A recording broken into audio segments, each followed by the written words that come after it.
Hello everyone, welcome to the start of the formation lap for this GT4 race at Road Atlanta, where things are going to unravel pretty quickly. That's Peter in the Mercedes forgetting to stay out wide, turning in on the BMW of John Urban and getting spun out. That causes complete chaos at the start of this formation lap. Several drivers having to either brake sharply or take avoiding action. There were several bumps, so lots of drivers getting incident points before this race is even underway. Thankfully we weren't among them. We managed to avoid any contact, but it was certainly an early reminder of just how dangerous this Road Atlanta circuit can be. Now we've qualified 14th out of 25 drivers, so we're right in the middle of it here as the lights go green. Thankfully the field has spread out just a little bit, so we do have some breathing room as we cross the line to start this race, but there's a crasher in front of young Kim coming back onto the track. We get past, but others aren't so lucky. There's mayhem in the rearview mirror. We've got another crasher to the left. That was Paul Cugley disappearing in a cloud of smoke at T1. So we've made a couple of positions here as we reach the brow of the hill. Hopefully no one will do anything foolish as we come through the S's here. This is normally the part of the track where you'll see absolute carnage on lap 1. Thankfully everyone's behaving themselves. We've got Carlos Coelho in the Mercedes right behind us, but thankfully he didn't try to make a move through those tight and twisty turns. So a really encouraging start, but we're certainly not in the clear yet. We're only half a lap into this race. Look at Coelho behind. He does look keen to make a pass. I'll leave a little bit of space on the inside just in case he tries to tuck it in there. He doesn't. He thinks better of it. I certainly didn't want to let him through there, but at the same time I thought it was wise just to leave a bit of space, more as a safety net for me in case he tried to lunge up the inside. It would have made it easier for me to get out of the way. Thankfully it wasn't needed, but it has cost us a little bit of time, and we're now 1.3 seconds behind Liam Abraham, the driver in front. Now I've got no idea what position Abraham is in, I've got no idea what position I'm in, but we're only a couple of turns away from finding out because we're approaching the end of lap 1. I suspect we might be on the fringes of the top 10 here. We certainly haven't lost any positions on track, and there were several casualties at the start of this race. And as we round the final turn, there's another casualty, another driver in the wall. And that's the number 1 car, David Cortez, who's crashed out. So the leaderboard has us in 11th, but I think we'll be 10th now because we crossed the line before we went past Cortez. Right, let's re-watch the mayhem from the start of this race, all caused by that number 5 Porsche of young Kim slamming into the wall and then coming back on track. Several managed to miss him, but then there's a huge impact that sends Kim into another realm by the look of it. And it was Carlos Acosta who was the unlucky driver who hit him. We're on board with him now. He had absolutely no chance of avoiding that. And if we take a look from another angle, we'll see even more cars involved. Another 3 drivers crashing out trying to avoid that wreck. And of course there was carnage in front of us too. The Mercedes of Paul Cugley trying to defend against the purple Aston Martin of Chris James. There's contact and that sends Cugley out into the wall too. Fast forward to the end of the lap, we lose another Mercedes, and this time it's the number 1 plate. David Cortez clipping that curb on the inside. That causes him to lose the rear. He slides out into the wall. Thankfully though, he stays there, unlike Kim a lap ago. Approaching the end of lap 2, and I've been unable to close that gap to Liam Abraham in 9th. Abraham still 1.5 seconds clear, but look in the rearview mirror, I've got 2 drivers breathing down my neck now, Carlos Coelho and Rock Sepek. Both of them are within 1 second, and both of them are going to get a gift because I get my line all wrong. Coming out of the chicane, I'm out onto the grass. Now I've got to resist the temptation to get on the gas until I get all 4 tyres back on the tarmac. That's the only way to avoid a spin, but it's proved really costly. However, we've only lost 1 position. Coelho came through, Sepek didn't.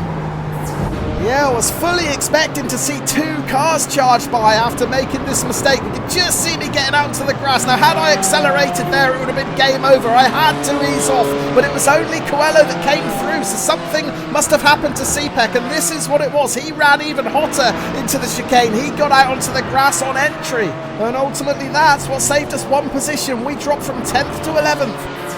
Starting lap 4 now, and Carlos Coelho has certainly made the most of that gift a couple of laps ago. He's opened up a 2-second advantage. I'm struggling to stick with him here, however he is catching the pack in front, and that pack includes a back marker, Carlos Acosta. Now we saw Acosta right in the middle of that melee at the start of the race. He was the Mercedes driver who ploughed into Kim. Now he's been in for repairs, he's back out, and he is right in the middle of this 4-way battle. And while I might not have the outright pace to take on these guys ahead one-on-one, when they're fighting this closely together, I might stand a chance of closing in on them. And I suspect I might drag Roxy-Peck along as well. Oh, here we go, look, there's contact. 2 cars out onto the grass. One of them looked like the back marker Acosta, but the other was Felix Schuck in the Porsche, so we've certainly gained 1 position. We're into the top 10, but we've got Roxy-Peck breathing down our neck now.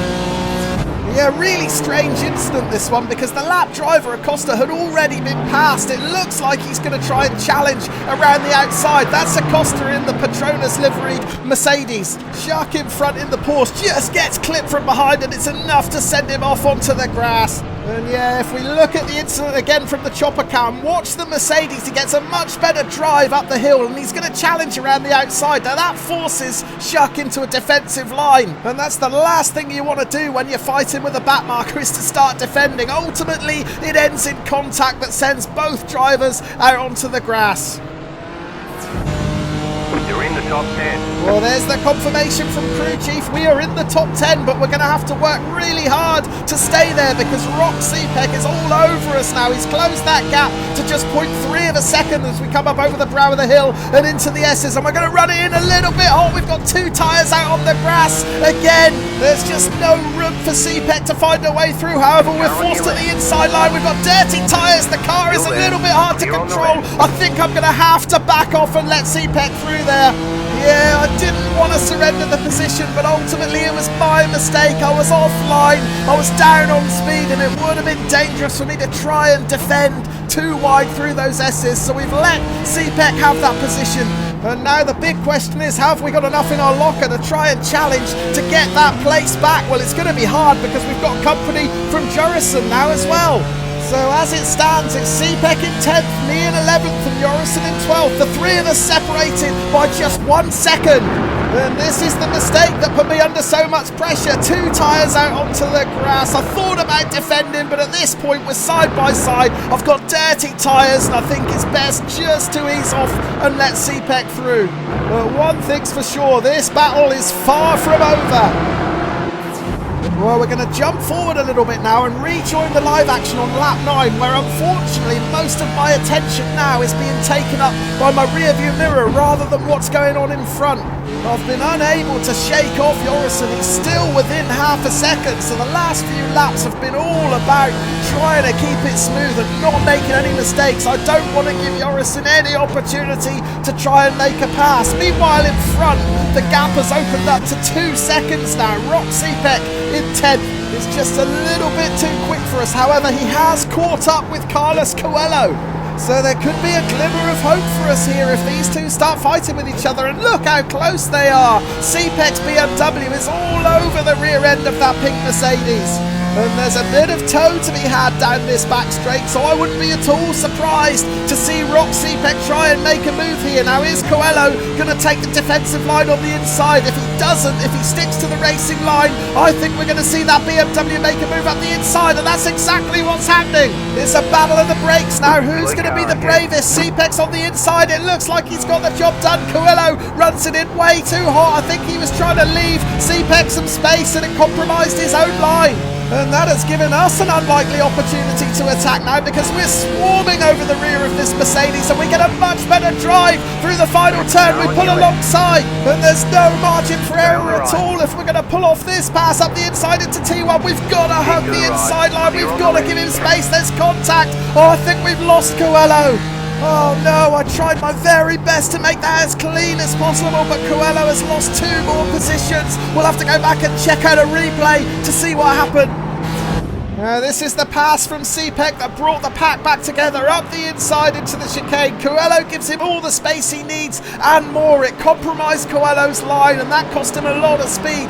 That invited me to challenge, and as we come up over that crest of the hill, I'm right on the tail of that Mercedes. It couldn't be closer as we charged through the final turn. I had a bit of toe, I had a much better line, so I pulled alongside. Now, was I far enough ahead to make this pass safely? It does look like I was. There's the contact. It was only minimal, but it was enough to send Coelho out wide and cost him 2 more positions. The chopper cam will give us a better view. Was I far enough alongside? Yeah, in fact, I'm half a car length ahead there, and I do hug the inside line. I leave more than a car's width to my left. So I'm happy that Coelho had the space he needed, and I'm happy that I pulled that move off safely.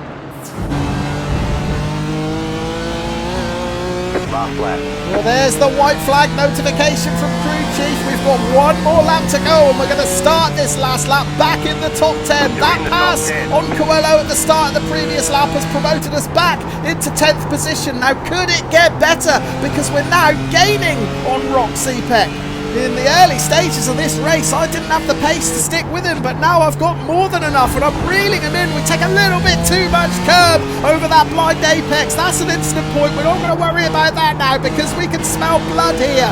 But at the same time, I've got to be a little bit sensible too, because one mistake could throw my top 10 finish away here. There are two drivers, both within 1 second of me behind, waiting to pounce if I make a mess of things. So we've got half a lap to go. Currently the gap is 0.7 to Rock Sepek in 9th position, me in 10th, and we've got G. Jorison in 11th and Everton Diaz in 12th. Jorison just 0.5 of a second behind, then it's 1.3 seconds the gap back to Diaz. Now, are we close enough to challenge Sepek here? He's weaving from left to right to try and break my toe. I don't think I'm close enough. 0.5 of a second is the gap. Now, I'm going to let him stay over to the left if that's where he wants to go. I'm going to stick onto the racing line. I know I'm not close enough to challenge going into the chicane, so all I can do is get my line as spot on as possible. Then I might be able to challenge coming out of the chicane, and that's what's going to happen here. We get a much better run up over the hill.